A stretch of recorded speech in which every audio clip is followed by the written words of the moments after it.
Brought to you by the EveryDollar app. Start budgeting for free today. All right, up next we have Larry in Evansville. Hey, Larry, welcome to the show. Hey, guys. Thanks for taking my call today. How you doing? We're doing great. How can we help? So I'm recently found you guys, and I'm really trying hard to figure out budgeting type things.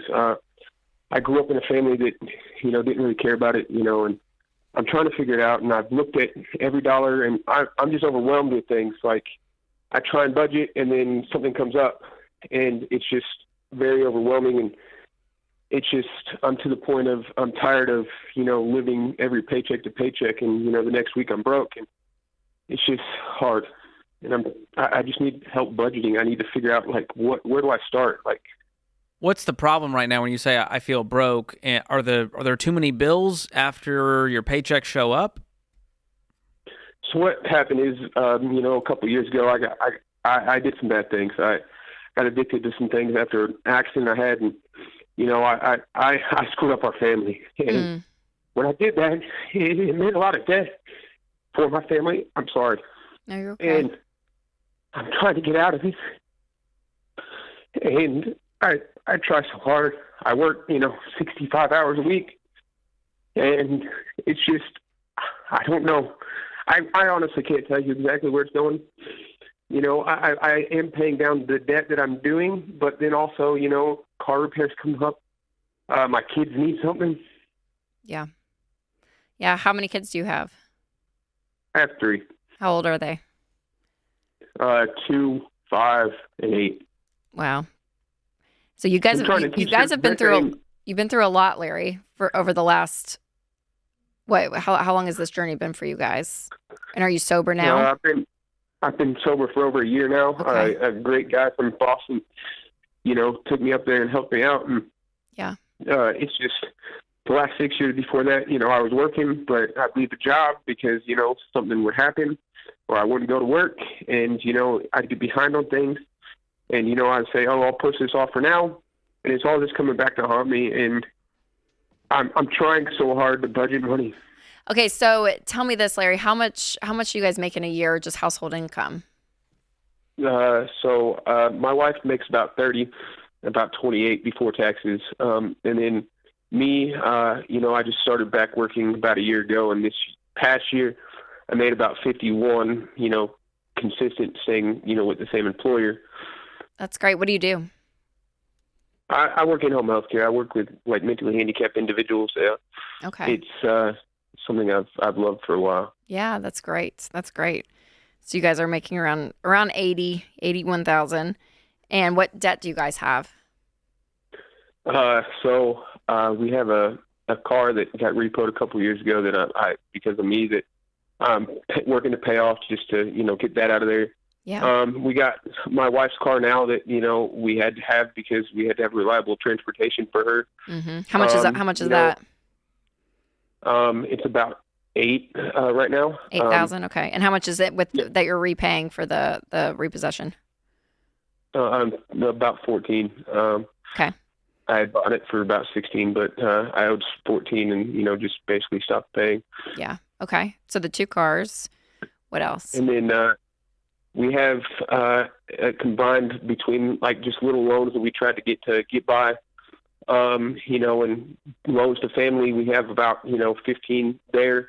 Okay. And then medical debt, we have about 6,000, but I'm trying to get some assistance from their financial aid there. Mm-hmm. But, that's just a process of trying to get that figured out right now. For sure. Anything else? Any credit card debt? Student so loans? That's in with the 15, there's some credit cards, which is about, 1,500 of it. Okay. The rest is loans for family, little loans just here and there that, I thought would, get me by to where I need to be. And then I found you guys and, realized that there's something I'm doing wrong. And, I finally built up the courage and then also the embarrassment that I have to, call you guys and, just figure it out. And yeah, I'm tired of it. Yeah. Well, I'll tell you this. I think you've won probably the hardest battle. Money is nothing compared to fighting and becoming sober and walking that whole journey, Larry. So if you can do that, you can do this. Okay. So just hear me say that. it's an amazing thing when people find freedom in one area of their life. It seems like it opens up the door in other areas that they long for that same level of peace and freedom, that you've found in that part of your life. And now that's transferring to your money. And money, was and is possibly in the present still a stressful place, but we want to be able to walk with you and give you just some peace for a plan, and I think it's one of those things too, Larry, that it can carry a lot of shame and a lot of guilt, because the hard thing with money is that you see the numbers of the past that stay with you, and you have to, face those and figure out what to do. But just know what you've done in this last year. You can do this. Like, you guys together can do this process. Is your marriage in a good spot? You and your wife, are you guys on the same team, just at least from the financial standpoint, that you guys are wanting to work a plan together? Yeah, I mean, we've talked about it a lot, and she just, not the best with math, so she leaves it up to me, and I don't want to, stress her out too much, but, I talked to her about it, but I'm just still ashamed of it to, talk too much. Okay. Okay. So, what I would suggest as we start working through the budget is I do want her to be involved, and she doesn't have to be the one that, is all excited about it and like gets in there every day and all the things. But I want you guys to be in a constant communication and be on the same team, because that's going to help with these day-to-day things. Because if the kids pipe up and want something, there's a good chance you guys are going to look at them and say the famous words I always heard growing up: it's not in the budget. It's not in the budget. Like, there's going to be times that you guys as a family are going to have to make some hard decisions to make these numbers work. And that's part of the process, right? That you're learning how to do this and define margin. So in every dollar we talk about, and you said you've walked through it, but your income minus those expenses equaling zero. And we have on Every Dollar Premium, which we'll give you after this call, if you don't have that one already, it's our paid subscription part of Every Dollar. But what's so great is they have a paycheck planning application within it. And so what ends up happening, Larry, we find that what's difficult is you plan out your month and you say, okay, we're going to spend, $600 on groceries. But then all of a sudden the mortgage or the rent hits, the electricity bill, like how all the bills are lined up, one paycheck of the first isn't going to cover it all, right? And you run out of money before those bills are paid. That's and right. So it'll help you figure that out. Yeah, and it feels like you're broke in that sense. And so what the paycheck planning part of Every Dollar does is it's able to show you, hey, here's where you're getting close to the red. So what can you rearrange in your budget to make sure that paycheck goes as far as you need it to go, with some cushion even till you're paid again on the 15th or however often you're paid. And so that money then is going to be able to take you through it. And then there is a goal, Larry, I would say, from budgeting, at least for me, George, is that you're kind of a paycheck ahead. So you always have that cushion. So instead of using the money that just hits your account, you're kind of using the money from the paycheck before even, just to give you some breathing room to not feel like, oh my gosh, our account is getting down to zero, right? And so that may take a few paycheck cycles to get in that place. But do you guys have any money saved at all? Do you have an emergency fund? No. Okay. I've been trying, and anytime I do it and then, something comes up, then yeah. What are the things that are coming up? You've mentioned that a few times. What are those kind of things? Just at the beginning of the school year, my son, has gained weight and lost a lot of weight, and, so we had to buy him a whole new, wardrobe of clothes. And his mother, who is not my wife currently, there's just a lot of, stuff going on there. Like, she, I feel like sometimes I have to replace her because she chose other people over him. And, I try and overcompensate. I'm not going to lie to nobody. Yeah. And I'm trying to get past that, but yeah, I hate seeing the way he's broken because of it. And yeah, it's just messing with me. So yeah, which is very understandable. I mean, I see that, and we see that a lot with families, that there is that overcompensation of buying things for kids or wanting that. And I'll tell you, Larry, though, at the end of the day, what he needs and what he wants is love and acceptance from the people in his life, and that's you. And so, yeah. I mean, and so that is something that you are going to have to be the adult in those situations and say, that this toy is not going to be the thing that brings him lasting joy and acceptance and love. Like, it's just not. And so knowing that, even though it is so easy just to run to stuff and buy stuff to make someone feel good for a moment, there will be a boundary there. So I think that there's going to be a level of discipline that you and your wife, I want you to get on the same page with her and say, okay, Sure. once we do this budget, it's done. And the kids are going to ask, stuff is going to come up, and we have to say no. We have to stick to this because I want you to get $1,000 quickly. If you guys don't have any money saved, even getting a starter emergency fund of $1,000, it's going to free you up. And as you go through every dollar, again, those are places where you're going to be able to say in categories, okay, we used to spend this much and not to eat. We're not doing that. And we're putting that aside here. Like you really do sit there and take things away, lower those expenses.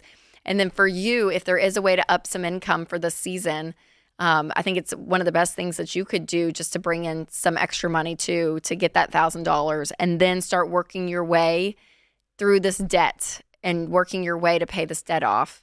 And I mean, there is hope in this. I mean, we get these calls all the time. And you make Larry. 80 and you owe 43.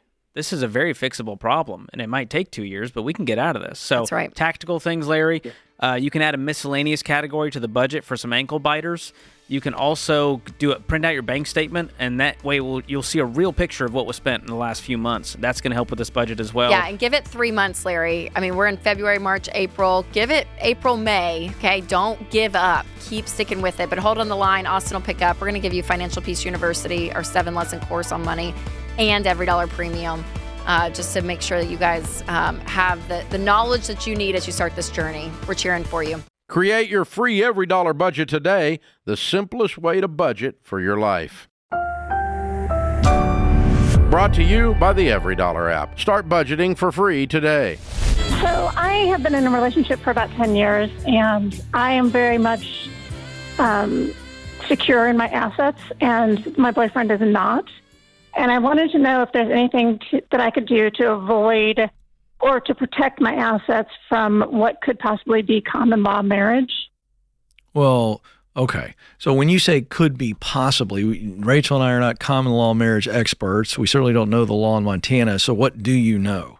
Because it sounds like you're uncertain. Well, I don't know. I think there's he's not living with me right now. We were talking about it, but I think there's a 7-year living together. And you guys have been sharing a residence for 7+ years. No. We have not as of yet, and I don't want to get there. I don't want to be put in the position that it becomes a common law marriage. Okay. What's up with the relationship? Yeah, Christy? that's what I want to know. What are you guys doing? Why don't you get married? Do you love We've him? both been married. We're older. But what does that have to do with anything? Why aren't we married? Because Yeah. we live in different cities, and we didn't see a reason to. Like, we've had kids, we've done the whole thing. You still live in separate cities? Yep. How far away? It's great. You should try it.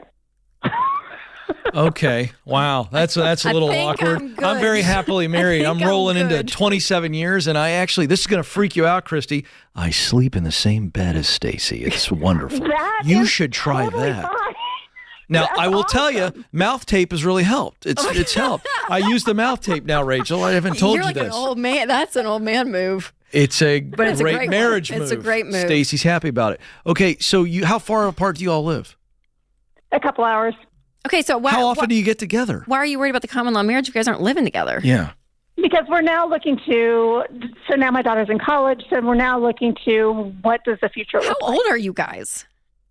I'm 56. Okay, you're not too old. Okay, so according to what I'm seeing here, a common law marriage in Montana is recognized if the parties are competent to marry. I don't know if you're competent to marry. Christy, After that little you're comment you made, mutually agree to a. Christy, Hold you on, are, hold you on. are, Christy. I don't know, Christy. You're a little saucy today, and I can be saucy back.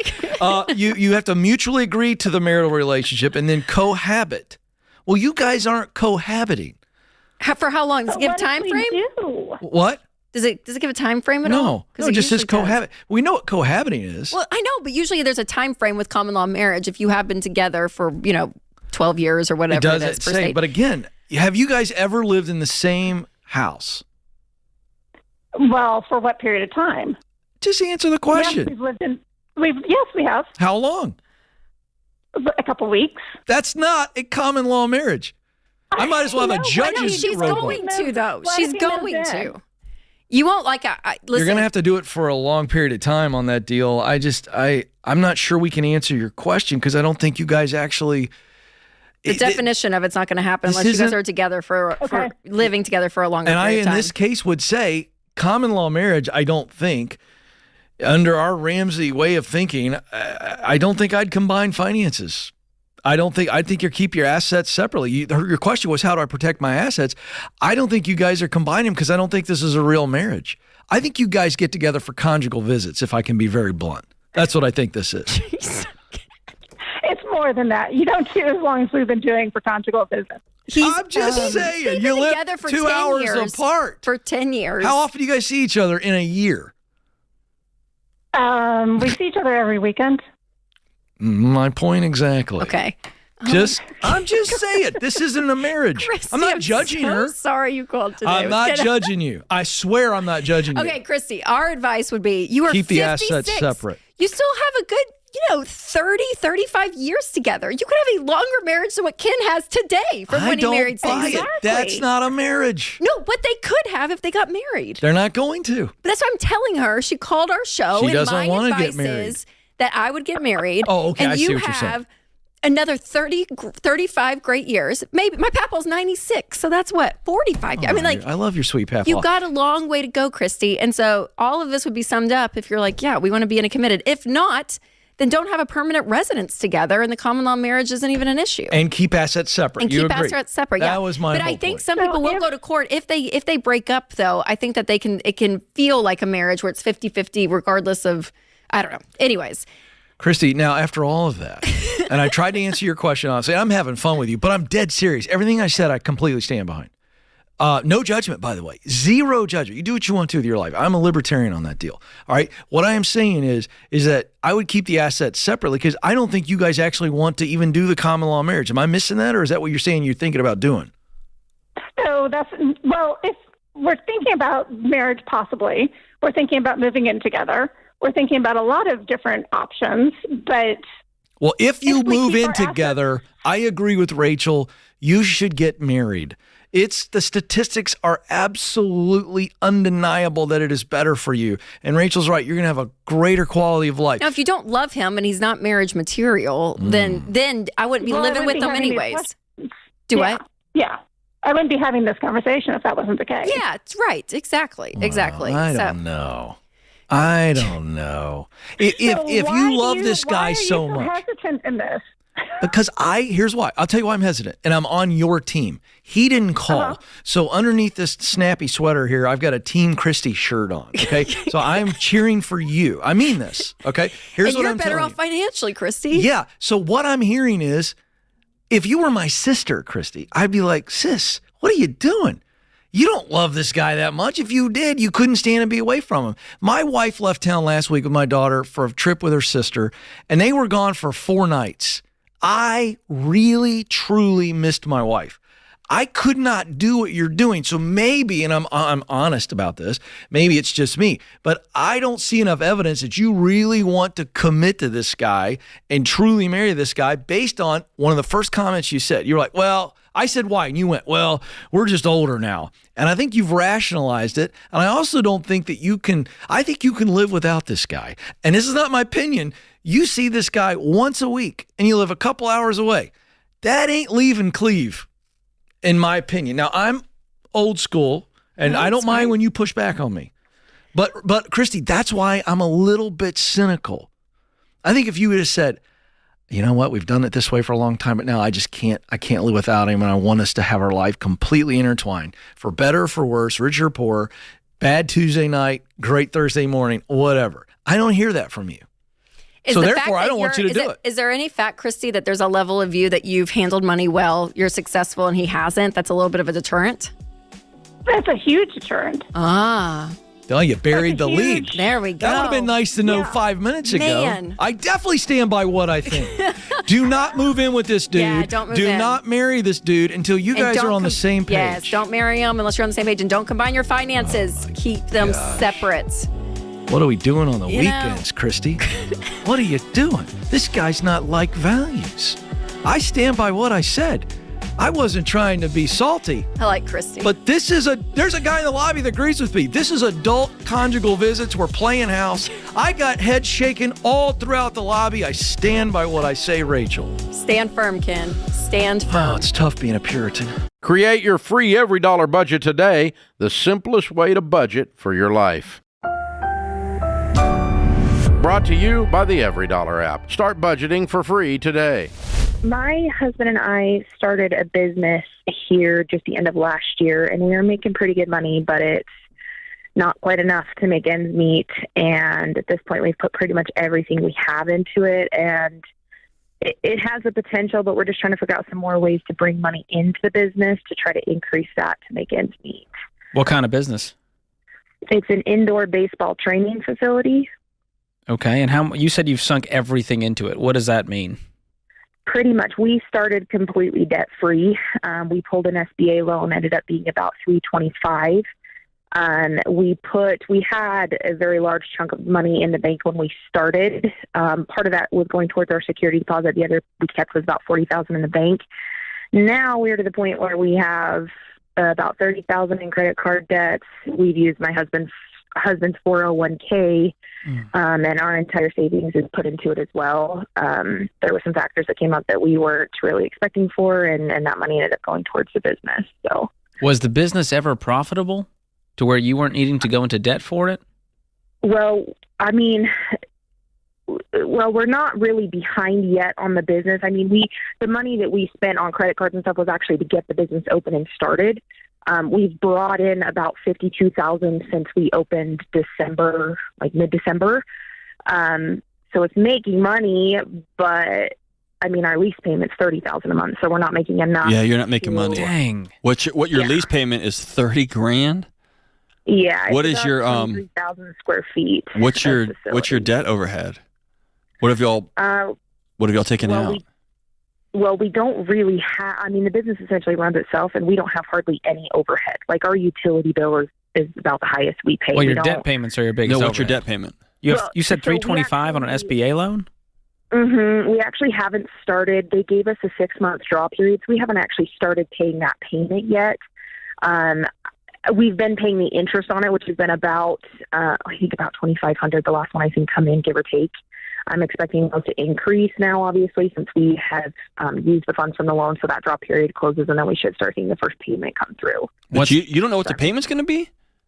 No. Well, we do and we don't, because when we talk to them, basically they told us it's been a rough go with them, but basically they told us we have a 6-month drop period. We only pay interest until then. Obviously, the interest will increase every month as we're spending more, utilizing those funds from the bank. So is this like a line of credit from the bank up to $325? No, it was an actual a lump sum loan. Uh-huh. Okay. Yeah. And what else? You said you maxed your credit cards out. How bad is that? About $30,000. We had, 2 of those are personal cards, and one is a business card, but all of it went towards the business. We started with nothing on those cards. And when did you start this business? December the 10th. We're talking a few months ago. Yes. Mm-hmm. And so far it's making, what, $15K a month? Last month, I believe we brought in about $18,000 a month, prior about $16,000, and our first month was a bigger month coming in. But your lease is $30,000. Correct. So you're bleeding money every month. Correct. And we're waiting on our realtor, actually, hopefully today, to give us some information on having a tenant come in to part of that space to sublease it out, which we're hoping will help. Yeah, but you're not gonna get 50%, right? You need this thing to be making $75,000 to $100,000 a month. $100,000. Well, we're not actually paying ourselves out from the business, and we don't really have any overhead. So if we can make, that's the scary part. How are you guys living? Yeah, how do you eat? Well. So you're working for free while going hundreds of thousands of dollars into debt. Yeah, so we were both working right up until we opened the business. I am currently in an IOP OCD treatment program, so I have a couple more weeks of that before I can go back to work. My husband is, I think he's doing interviews today actually to take on remote work from our business while he does that at the same time. We need to be making we can make ends meet and actually profit on about $45,000 a month. There's no way. We don't. we don't have, because we don't have any. What about your insurance? You have to be insured in case a kid gets hit by a ball or turns his ankle and sues you for the whole thing. Yeah, What's your insurance? Our insurance is about $2,000 a month, I believe. We had to have general, and then we had to have workers' comp as well, even though we don't actually have any employees. But okay, so are you never going to take a vacation? At this point, no. I mean, that was the goal, but yeah, at this point, our intentions were to pay ourselves out, obviously, from the business, and that didn't work out. And so we've kind of burned through savings up to this point, both being there all day, every day, trying to make that successful. And it's to the point now that we're going to have to go back to work and do both at the same time. Have you sat down? If you haven't, please, like, anytime somebody's in this level of stress, whether it's in their marriage, with a new business, there has to be a moment in this chaos when everybody exhales and you and your husband get a whiteboard and you write down on that whiteboard every single person you owe. And then you also on that whiteboard write down every single dollar it costs to run this thing every month. Because right now y'all are robbing Peter to pay Paul. You've got money coming in one way. Some of this is borrowed. You got a credit card over here. It just feels like it's everywhere. I don't think, I don't know if you can't see me and George. I don't think you understand how bad this is. Yeah, we're pretty scared, and we don't. It's kind of hard because there's certain bills that we know are coming that we don't know what they are because we haven't seen them yet. Like our utility bill, we're estimating probably about $5,000, but we haven't actually seen it yet because our building is a split space, so the other side doesn't have a tenant yet. So the landlord didn't actually even split the utilities until not even 30 days ago. So we don't even know. I think you need to talk to the landlord and explain what's going on and see how quickly you can get out of this lease, because it's going to continue to bleed money for the foreseeable future. I mean, how are you're talking about getting 100% more business? How do you expect to go about doing that? Do you even have enough Little League and high school and college players to utilize your facility? We do, actually. Yeah, it's kind of a huge market for it here. And when we started the business, there was nothing. I mean, there was nothing within 30 minutes of us. And we've had a lot of people coming in, at least, I mean, for weather permitting, obviously that changes things. But I guess with the potential that I've seen it, I feel like there's a way to do it. There's got to be another way I can bring some more money into it. I'm just kind of stumped as to how. But let me tell you this. You have to get to a point where your feelings are very important, but you have to get to a point where you're trafficking only in math. Right. Because if you feel, you should know how many Little League teams are actually fielded in a 30-minute radius of your house. If you haven't already, you should be knocking on the coaches' doors of the middle school teams, the high school teams, the junior college teams, university teams, giving them special deals, going 24/7. I mean, if you're not knocking on every single door of every coach over and over and giving them coupons, and I mean, that's the only way you can survive. And if you haven't done that, then maybe you've got a shot. But the fact that you don't know, I mean, you guys are just like, no, it's a big market. Like, man, you need to know how many Little League players are in your area, right? Yeah, when we did our projections for the business, in order to qualify for the SBA loan, we had to have I had to have stacks of paperwork detailing exactly what's in our area, exactly how many kids, exactly how many teams. I don't have it sitting in front of me right now, but we do have all that detailed out. My husband's been coaching for years, so he actually has a lot of personal relationships with high schools, the leagues, everything. So he's reaching out to all those people as well. Okay, but here's the thing. If he is, there may become a moment that y'all realize you're over your head and it's not going to work. My hope here is that there's 100% more people that y'all haven't reached out to yet. Right. Then you've got a shot. If there's not, what does that look like as far as exiting a business that's not profitable? You need to sell all the assets you can on the equipment, get out of the lease with as little damage as possible, and then go get full-time jobs, both making six figures, and clean up the debt of the failed business. Yeah, and maybe reach out to softball teams too and see if softball, like if there's an equally large softball market in your area too, maybe that's a chance. But yeah, otherwise you're selling assets and you're just going to go beg to the owner of this building. Hopefully your lease isn't a 5-year lease or something, but yeah, this is in a really gnarly way. But y'all need to sit down with a whiteboard and be very honest about how much you owe. Create your free every dollar budget today, the simplest way to budget for your life. Brought Brought to you by Xander Insurance. Identity theft protection isn't a luxury in today's world. It's a necessity. Get yours at Xander.com. Well, this weekend I received some devastating news that my husband was scammed out of almost his entire 401k. Ooh. And so now it's tax time. And we're going to have to pay taxes on it. So we have no more retirement, and our savings is going to be wiped out. And I don't know where to begin from here. How did he get scammed? What did he put it in? It was a crypto. Crypto. It was yes. How much? And there's 270,000. 270,000. Yes, sir. Ooh.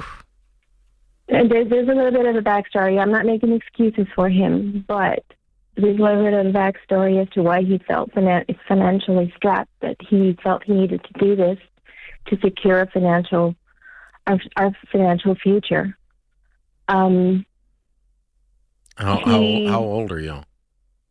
I'm 57. He's 58. We have no debt. We paid off our home in February of 2022. What's your household income?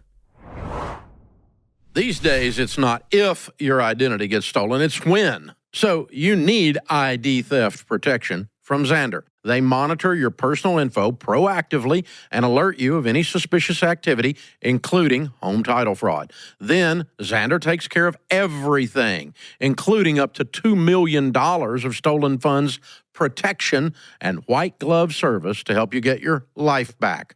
Plus, kids are covered for free on their family plan. Call 800-356-4282 or go to Xander.com. What's your household income? Right now he makes approximately $98,000 annually, and I'm currently not working.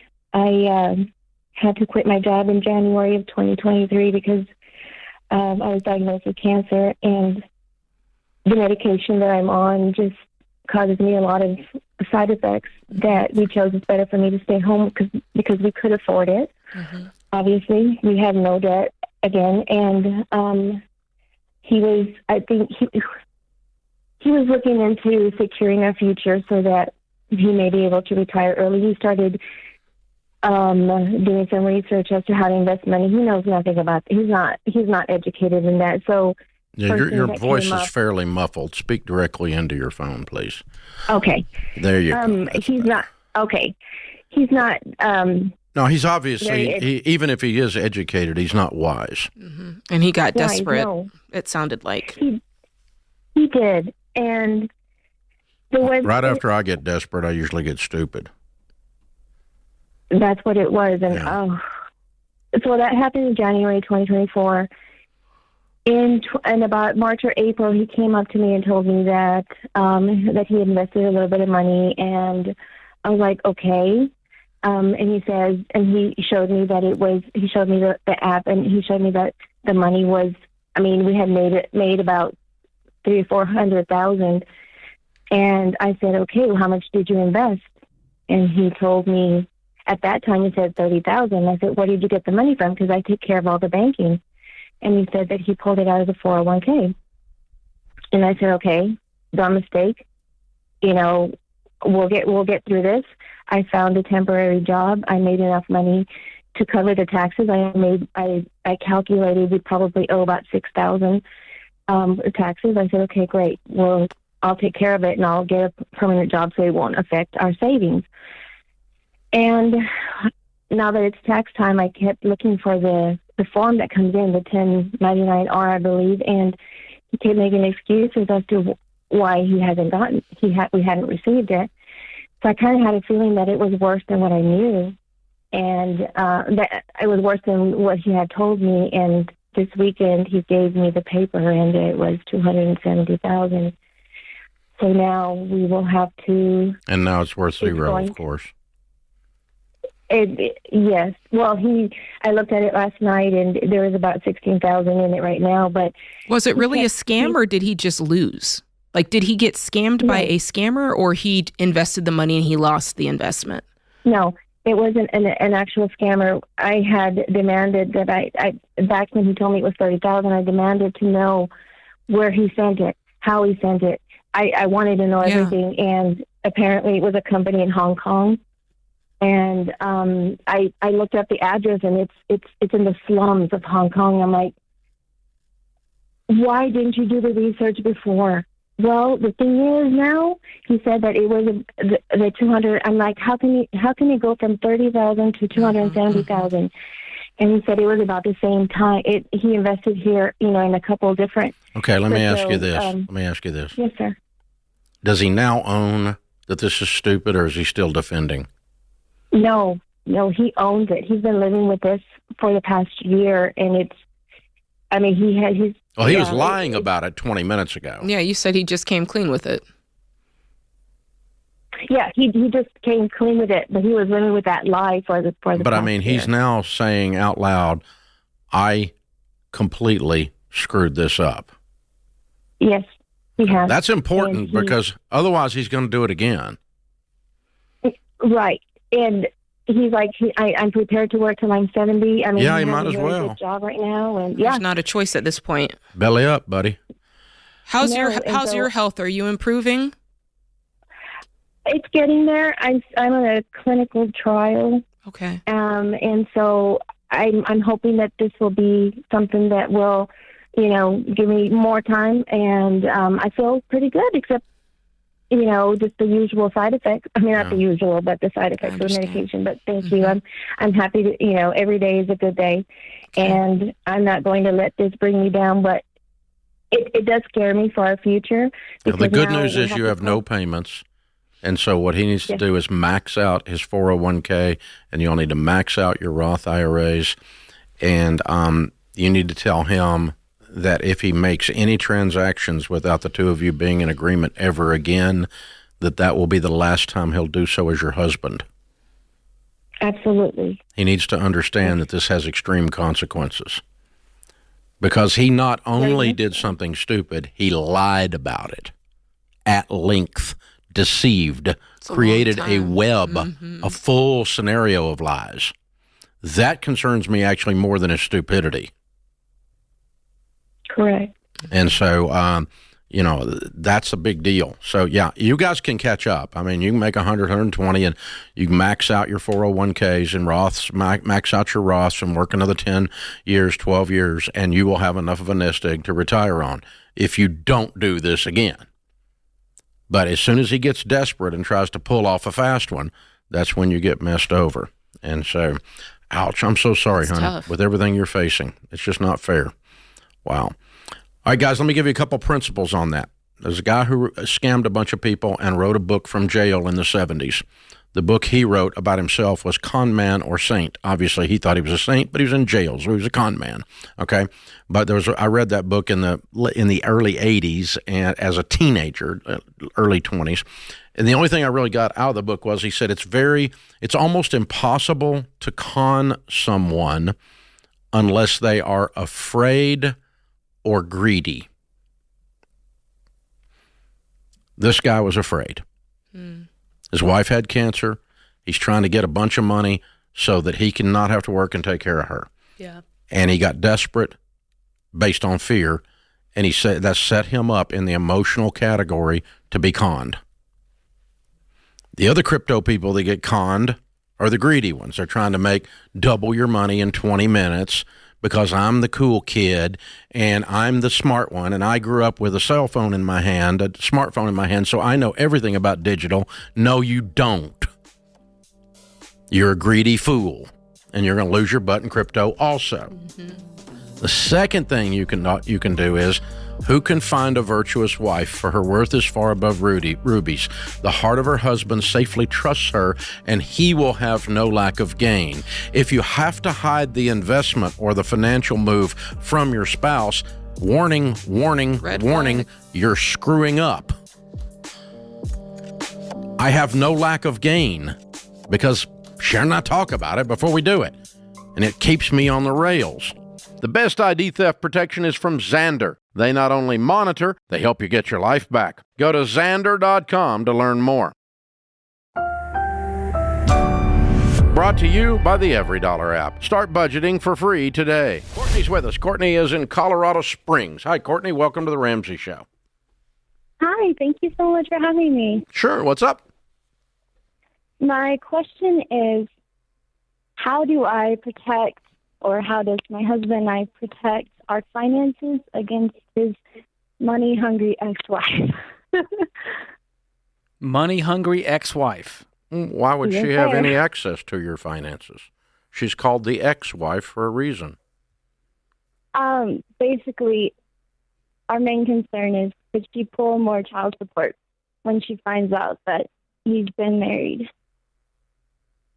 I'm sorry. Would she get child support increased because he got a raise? Is that what you said? Because we got married, could she take She doesn't get more because child he support because you got married. Child support's based on his income, not yours. Gotcha. Okay. So how else would the crazy ex have access to your husband's money? That was the only way I was thinking. Yeah. I've heard that they do yearly audits. They do. And someone They do said, like, because your ask for more husband money. your husband has children and he should support those children, and the law agrees with that idea. Correct. And if he gets more money as his income, he's supposed to give more to his children. That's not a money-hungry ex. That's just dad taking care of his kids. Right. Yeah. Has she contacted him? Is she making threats? Or is this just all kind of in your head right now of what could happen? She hasn't contacted him. I guess this is just me trying to make sure we protect ourselves. Okay. Well, you're in good shape. As long as your husband is willing to give the legal percentage of his income to his children under the law for child support, which he legally and morally should do. If you want protection from that, I can't help you. But as long as he's willing to do that, you don't need protection from anything else. She can't get anything else. She has no access. Or if your husband is spineless and just gives her money because she yells at him or something. I mean, has he got that problem? No, she's not. Okay, so he doesn't just hand her money just because she puffs up or something, right? Correct. Okay.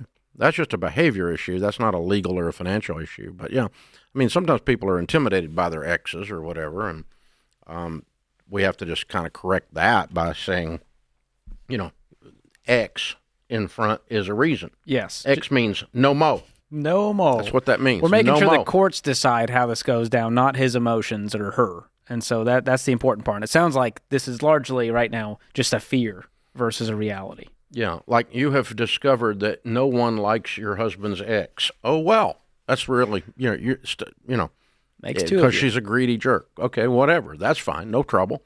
But she's still over there, and she's the ex, and the only involvement you have is just around the children, and so we'll try to be nice and pleasant and give the appropriate amount of child support. As long as you're trying to do that, then I don't think you're going to have any issues. There's nothing she can just, or unless she shows up at the doorstep and your husband just caves and starts handing her money. But that's a husband issue. That's not a protection issue then. Yeah, this was simpler than I thought it would be. I thought there was some crazy stuff going on, but it's just child support as far as we can tell. Yeah. So, Yeah. very reasonable. Well, there's a real dynamic when you're the new wife and the ex is over there, and the distance is crazy. That's There's still a connection That's point. a dynamic. Yeah. Those kids are still going to be in his life, so you're going to have to learn to manage it. Yeah, it's a thing. Create your free EveryDollar budget today, the simplest way to budget for your life.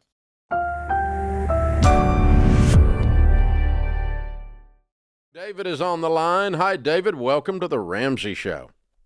Hi, excited to talk with you all today. You too, sir. Thanks for taking my call. Sure. What's up? So I have a side hustle that has turned into something far more lucrative than I thought it could ever be, to be honest with you. That's great. And it's making real money. Wait, help me. What's real money? I made $30,000 last year with it.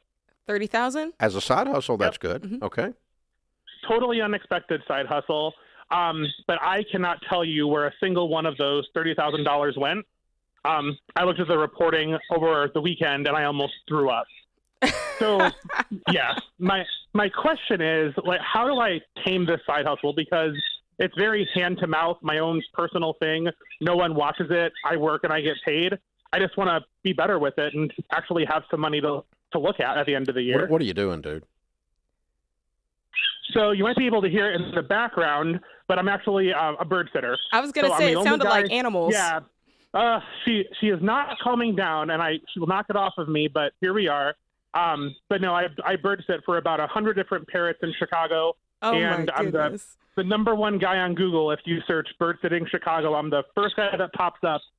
So 2023 could be a big year for me. And I, again, just want to make sure I'm not burning the cash as it comes in. Is it just you? You're the only one bird sitting? It is just me, yeah. So I have a certification. I've worked with parrots for over half my life, and I'm very, very good with them. Uh-huh. But yeah, it's just me and my Ultima driving around taking care of the birds. Wow, very cool. Good for you, man. That's fun. Thank you. So the easiest way to fun. get started on this is just treat it like a business, because it is. And I would just open up a separate checking account, Bird Sitters R Us or whatever it is, right? And just put your name on there, David so-and-so, DBA, doing business as Bird Sitters R Us. And you just do it in your Social Security number. You don't even need a tax ID number to do it. And then throw all of your bird sitting money into that account. And then you can just pull up the register on that account at any point, and you can tell what's going on. You can tell where the money is, right? And then if you pull it out of there to bring it home, quote, unquote, out of the business, you need to set aside a fourth of it for taxes, because as you have discovered, you have $7,500 in taxes due on this, don't you? Sure do. Yep. And don't have any money. Well, that I was smart enough to do, to like have it move. The processor that I use will save the taxes for you. So I have that set aside at least, so I'm not like facing down Uncle Sam with a frown face. Good. I do have another kind of follow-up question. How do you find the discipline? Because I did that. I made a checking account, and I'm like, oh, I'm not going to look at the money. And then I'm like, oh, this thing. It just goes. My mom says I'm like a sieve with cash. Wait a minute. It goes out of it goes out of the bird account? Yeah, I just spend it. Like, what are some tips for discipline on that? Like, okay, you don't have a budget on your personal account, do you? I don't have a budget on anything. Yeah, I know. I could tell. It sounds like he needs to sit down and keep his money separate. You've got your personal money on one side. You've got your business money on a separate side. And David, it sounds like with your business, you really need to get organized and write down what your outgo is, what your expenses are, right? And how much money that you're bringing in, to find out if you really can, and decide, can I take a payroll? If I can, it's going to be this amount, and I'm going to do it, every month, and really just get organized. It sounds like that's really what you're lacking, because the business sounds like it's making money. It almost sounds like it's making so much money for you that you feel like you can be frivolous, and I think that's a dangerous place to be. Lazy. Mm-hmm. What's your day job pay? So I make $70K a year. Okay, so you have $100,000 coming in. How old are you? 33. And you're broke. Yes. Okay, here's your why. You need to get disgusted with how stupid that is. Mm-hmm. Yes, it is so stupid. I know. Ridiculous. I mean, that's a good thing. I mean, it's like after COVID, I ate so many donuts that I got disgusted about how fat I got. So, because I ate every donut in a 50-mile. So you have to get disgusted and go, I'm going to change this crap. This is crazy. And, you got to there's a healthy level of disgust that precedes human transformation.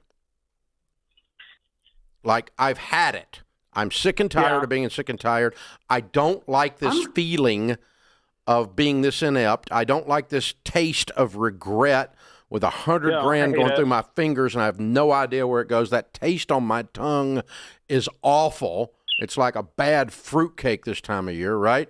And so I want to stop that. So now we've got you, and you called here, and so you already knew, right? You knew that. You told me what I just told you back. I didn't tell you anything new. I'm not. You called him stupid. No, I just said what he's doing is stupid. Okay, so here's the thing. Like, now you got a why, Because if you keep eating like you've been eating, you're going to keep looking like you've been looking. You keep spending like you've been spending, you're going to keep being broke like you've been broke. You got to change your habits. So we're going to sit down and do a personal budget on where the money's going to go. And then when we move money out of the Bird account into the personal account minus tax withholding, then we've got an assignment for it already preset in the personal budget. But the personal budget is just regret avoidance. It's just financial hangover avoidance. Like I drank too much and I feel like crap for 3 days, right? It's the same thing. You got this hangover, and it's the exact same thing. You've been partying, and you're tired of it. It's time. You just said, I'm going to grow up. Good for you. Well done. We're going to help you. Hang on. Send you a copy of the book, The Total Money Makeover, which will walk you through exactly what to do. But you just need to say, I'm worth fixing this because I don't like where I am, so I'm going to change it. Brought to you by the EveryDollar app. Start budgeting for free today. What's going on, Maria? Hi, thanks for taking my call. So I purchased a home from a meth addict, and I'm now $33,000 in debt because I had to do remediations on the home after I closed. And I'm just curious how I should best pay this off and salvage my credit. I did receive a settlement from the owner after discovering this problem, but I still have probably $80K in repairs to make to the home. And so I'm just curious how I can pay it down and salvage my credit. So how much total debt do you have outside of a mortgage? The $33,000. I don't have any other debt outside of my mortgage. How many cards is that across? Across 3 cards. How much money are you bringing in every month? I'm bringing in about $4,000. No, probably $5,500. $5,500, and then what portion of that is your mortgage payment? $2,800. Yipes! All right, we got troubles. So, tell me a little bit more about this. Did you call it a remediation? Yeah, so they had to rip out the kitchen, all of the doors, all the lighting, anything porous, anything wood. Mm-hmm. So I basically bought the home, and then they stripped it. I found out 2 days after closing that Did none of this come up in the inspection? A drug problem. That's my question. No, none of it came up in the inspection. So how did it come up? I received a police report that I had requested 2 days after closing. I had received every other police report, and they had some police activity at this property because I did my due diligence and I looked through it. Uh-huh. But I didn't receive the one report that had the previous owner handing over the meth to the police at her home saying she had a problem until 2 days after closing. I don't know what happened to that one report that held it up, but every other report was about a dog or about... so she was cooking meth in the house? No, not cooking, just doing meth. Even at that level, you still have to remediate. Oh, my goodness. And you said there's still $80,000 of repairs. Is this related to that? Or this is just other repairs that you were planning on doing?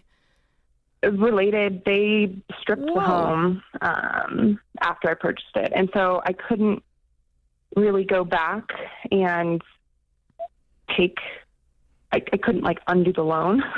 Essentially, I sued her, and I got, thankfully I got about $60,000 back.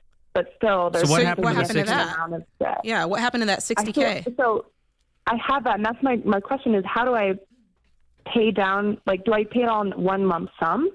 Because I'm just worried that if I pay off my debt in one lump sum, it's going to crash my credit more. I would not be concerned with your credit right now. Me neither. You got bigger problems and bigger fish to fry. I would knock out all the credit card debt today. The rest becomes your emergency fund, and then we cash flow the rest of the repairs.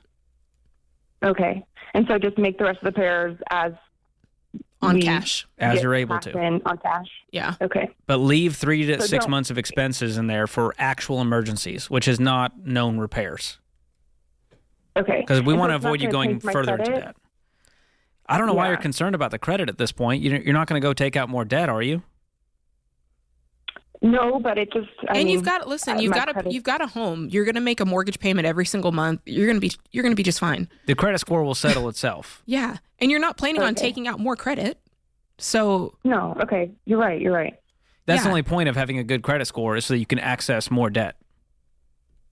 Yeah, well, I was planning to start, like, buying other homes and, No. We're done buying homes right now. We need to focus on our problems today, and we can become real estate moguls down the line when you have a paid-for property and money in the bank to pay cash. Well, here's the thing, Maria. We're not, and hear us when we say we're not intentionally trying to tank your credit. However, George and I both know that when you set down the path of paying off debt, you're also simultaneously saying, not only am I paying off this debt, but I'm not going to borrow money in the future. Otherwise, what's the point of paying off debt? Just so you can get more and pay it off again? That doesn't really make sense. So there's kind of this assumption that if you're paying off your debt, if you're working this hard to do that, if you're taking this lump sum and you're being diligent in that way, you kind of have to think about the future and go, okay, well, if I've done all this work, then in the future, I'm going to pay cash the same way you're going to pay cash for these other remediations that have to take place.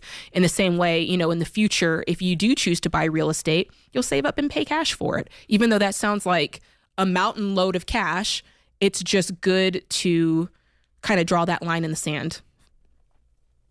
Okay, well, great. Then that makes my solution easy. Just pay it down and work with the remaining cash. Well, I'm equally as worried, Maria, about this mortgage. It is 51% of your take-home pay. Oh, yeah. Well, I have 2 roommates. Okay. So I'm not paying it all myself, no. But go ahead, George. Well, there's a lot going on here now with the roommate situation. Yeah, are they chipping in? Yeah, I want to know, can we have some clarity? So you own the house. Are they chipping in at all for any of the repairs?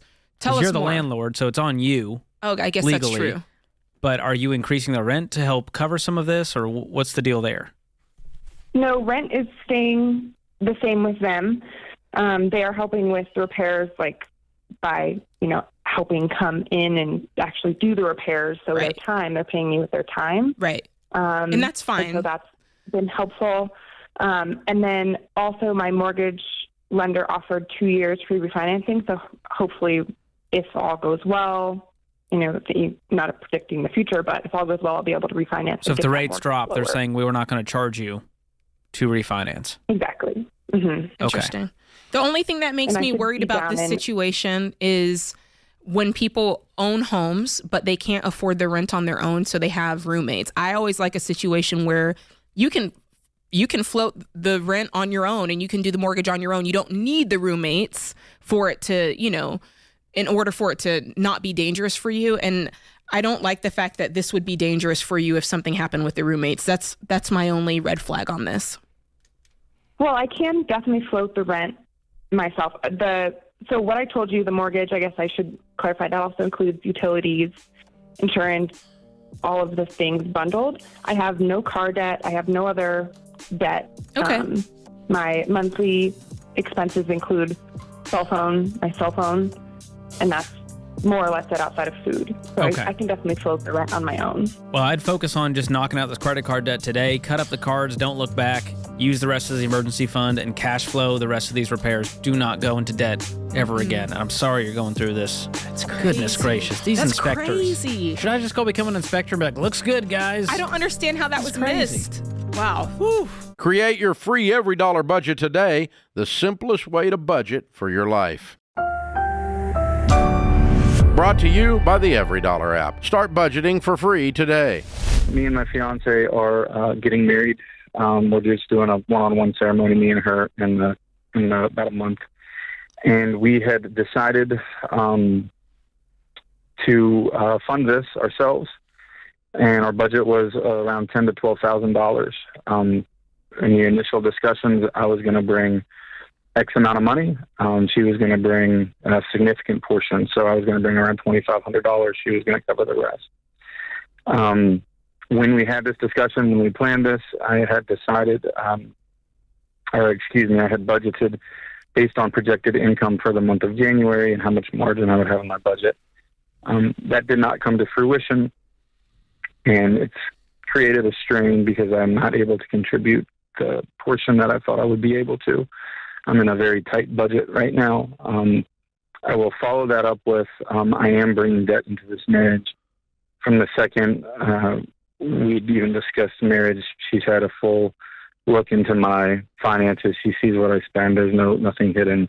And we have agreed that when we combine our finances, when we get married, that we're going to do the Ramsey plan to bring the debt, to attack the debt that I'm bringing into the marriage. Right. So a couple things. There is a lot of shame and guilt on my end too. Sure. And on her end, I think there might be some, not necessarily resentment building, but I don't want that to happen. And yesterday there was kind of some expression of that. And well, let me ask you a quick question.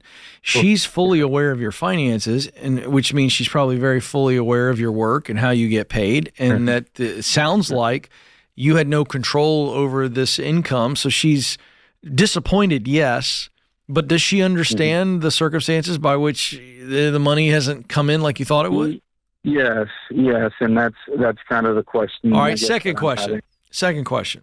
I thought, and I don't know if, George, you heard this, so I'm coming to you, Jason. I thought you started off the call by saying we're having a one-on-one wedding. Yes, sir. We're eloping. So why is it $12,000? Yeah, I don't understand. This was the kind of the dream that she had, and what we had thought we could budget for. And so there's been deposits placed, airline tickets placed, SIM money already spent. That would be really hard to sort of bring up. And okay, so hold on a second. Hold on. So she had a vision for a wedding, and now we can't afford it. So now we're opting for the one-on-one at the courthouse. Well, no, it's still affordable. Just the portion that I was supposed to afford is I just don't understand, George. So what why changes we're spending now? $12,000. Let's say you can't give this $2,500. You can't give a dime. What changes about this wedding a month from now? What can't we do that we said we were going to do? Well, that's exactly my question. We can do it, and per our conversation last night, the sort of thought is just get it done. But my question is more relational. I don't want there to be any harbored resentment or doubt from her because I was not able to uphold my end of the bargain. Here's the third question. Is there a pattern of you making a promise, telling her something, and then it not coming to fruition? Are you letting her down? Is this the first time this has happened? As far as I know, absolutely not, no. And 100% transparency, no. Have you told her about this yet? Just be honest with her and say, hey, listen, I was expecting this income. Oh, yeah, they talked about that. But she expressed some, disappointment. She was upset about it, and she's obviously pretty, there's a lot of emotion already with planning a wedding and doing this. Even if it's just one-on-one, it's a big life change. And I think this just probably triggered something inside of her going, this man, is he going to be able to provide? Is he going to be able to be the partner and leader that I need him to be? So it's probably causing some bigger questions in her mind. And I think that's worth a second conversation with her. Okay. And it's the shame that I'm feeling as well. And I guess I'm just curious about how to best approach that. Well, okay. I think that what tangibly I can do between now and then to. Okay, so we can't really answer that until we understand what happened. What is the nature of your job? Or could you share with us briefly the circumstances that led to you not getting paid what you projected that you might? What happened? Very easily. I do two things. I'm a field inspector and I sell real estate. And my field inspection job is my main source of income. I make basically just enough to pay my bills to get by with that. And then real estate, I switched brokerages back to a brokerage that I have been affiliated with before. So when I made this change, we discussed it. I said, hey, I can either focus my attention at this real estate and see the benefits from that 3 to 6 months from now. I've done that before. I know what it looks like. Or I can, in the immediate, in the next 3 months, go get a job doing whatever on the side to stack cash for this elopement. And we decided that the first option was how I would proceed. There was about a $2,000 job through this field inspection job that I do that I was anticipating and told would happen in January. And that money was earmarked for the elopement, and that work never came to fruition through the company that I'm working with. Okay. So you have another month to go. Is this wedding in March? Yes, sir. Okay. Yes, sir. So you can go do a side gig, one of these, kind of a Instacart, Uber Eats, whatever it is. You can go sign up for one of those and go make $500 a week until the wedding. Okay. And that was my thought. Okay, hey, Do whatever it takes. I think that'll prove to her that yeah, you're serious about this. Yeah, I get it. George, that's a great suggestion. Jason, honestly, bro, you've got some self-belief issues. Okay. So that's going to need to be dealt with, number one. But the best way to kind of deal with this, you're down in the dumps. Dude, you sound like what maybe a balloon that's lost all its air would sound like if it were talking. That's what you sound like. And I'm not making fun of you. I'm saying that's what it sounds like. You sound so deflated. But George is right. Bro, you can make $2,500 between now and that wedding day, and I would start doing it. Okay. Now, sell something. If you can't sell something and come up with $300, go sell it for somebody else. Go to all your friends. I mean, I'm telling you, bro, like this is your chance to feel good about yourself. I understand why you're deflated. But man, this is an opportunity for you to go, wait a second. I can earn $2,500 between now and wedding day, and I'm going to absolutely die trying.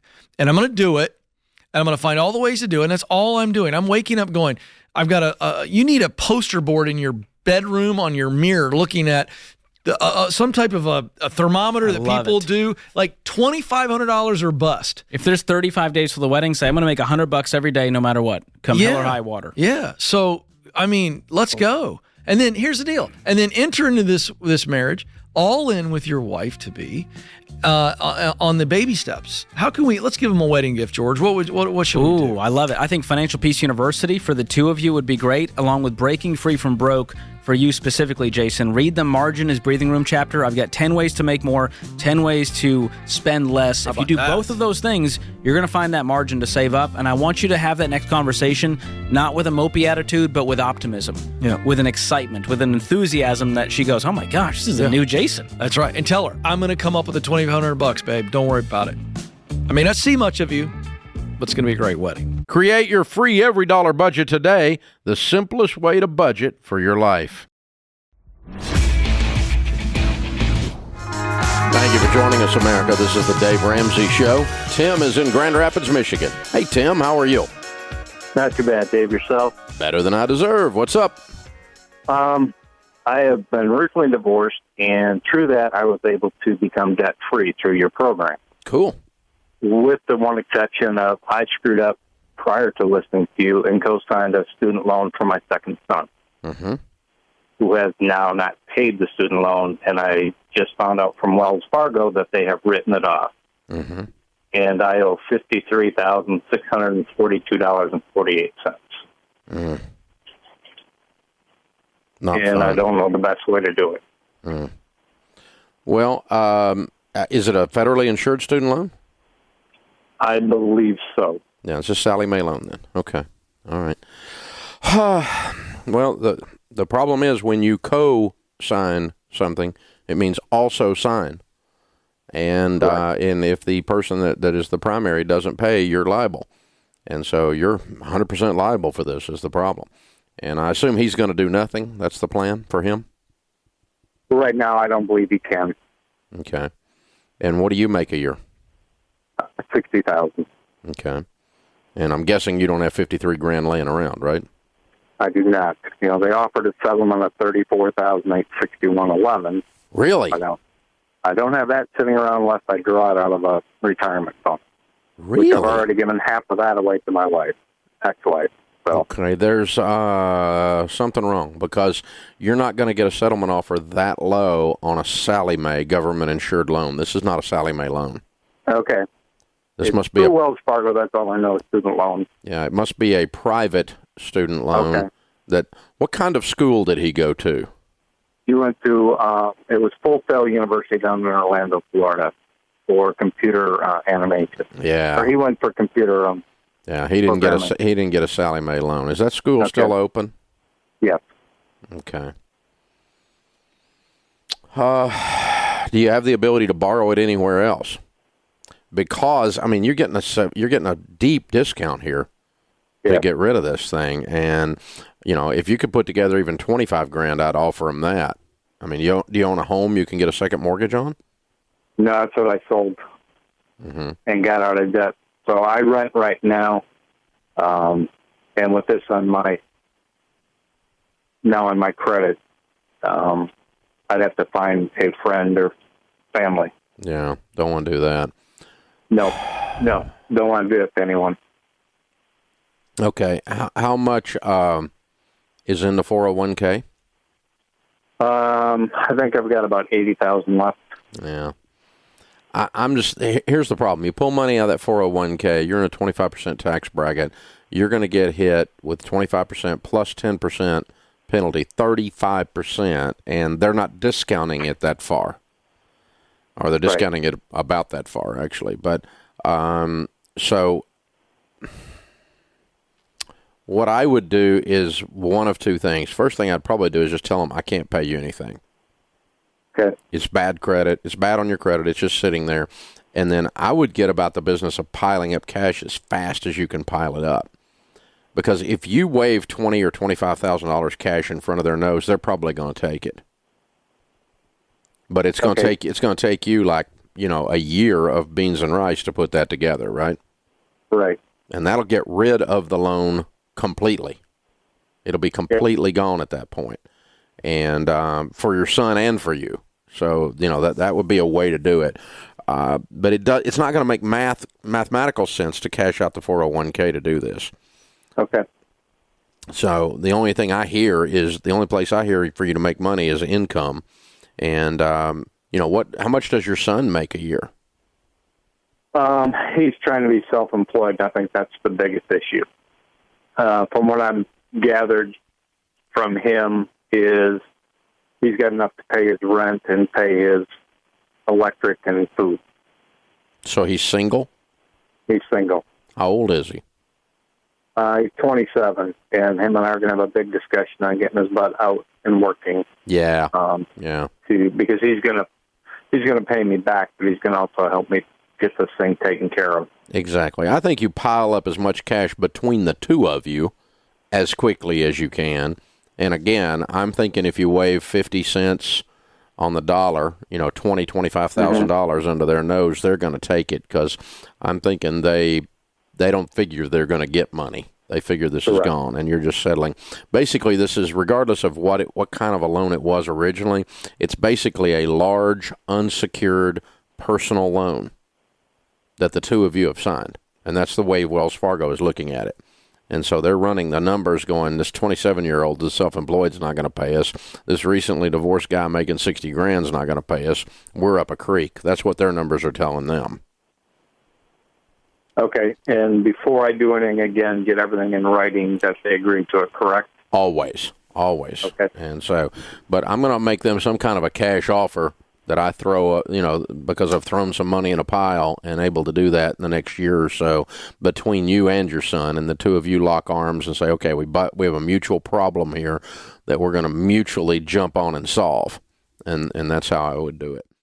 Hey guys, thanks for watching. If you enjoyed this video, click the subscribe button to get the latest content and check out these other great clips from the show.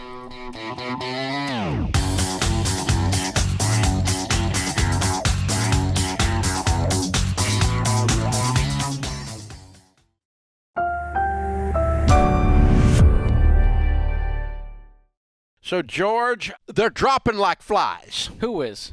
The Bitcoin boys. Oh my goodness. The Bitcoin bros they're just dying like on the vine. I don't know what's happening. They're like the dinosaurs. We're gonna look back. It's almost like they had a bad business model. Wait, you mean selling like fake money? Fake money didn't work or something, I'm gloating a little because I caught so much hell from you Bitcoin bros for the last 3 years, 5 years on how stupid a boomer I am and how out of touch I am while I'm telling you to stay away from this crap.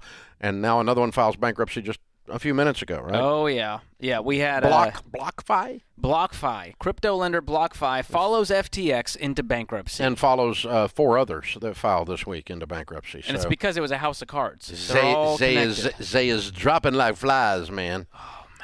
I doubt many of our listeners had their money tied up in this kind of crap because they actually listen to this show.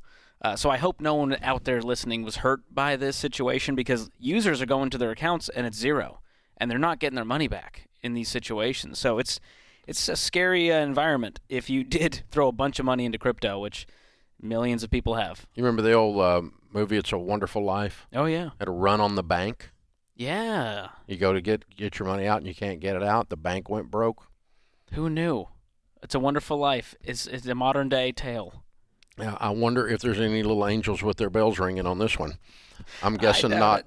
I'm guessing there's some devils doing the dance with their pitchforks instead. You got to wonder how many more. I'm kind of thinking going there's not any angels involved in this. I could be wrong.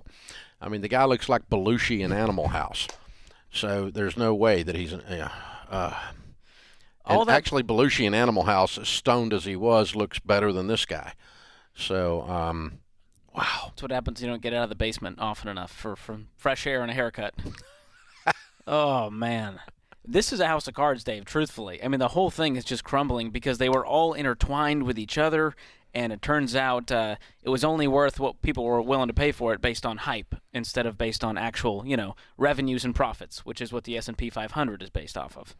Well, and to recoup, I mean, we're gloating and carrying on and poking fun at you people, but we gave you great intellectual and academic detail on why this was going to happen.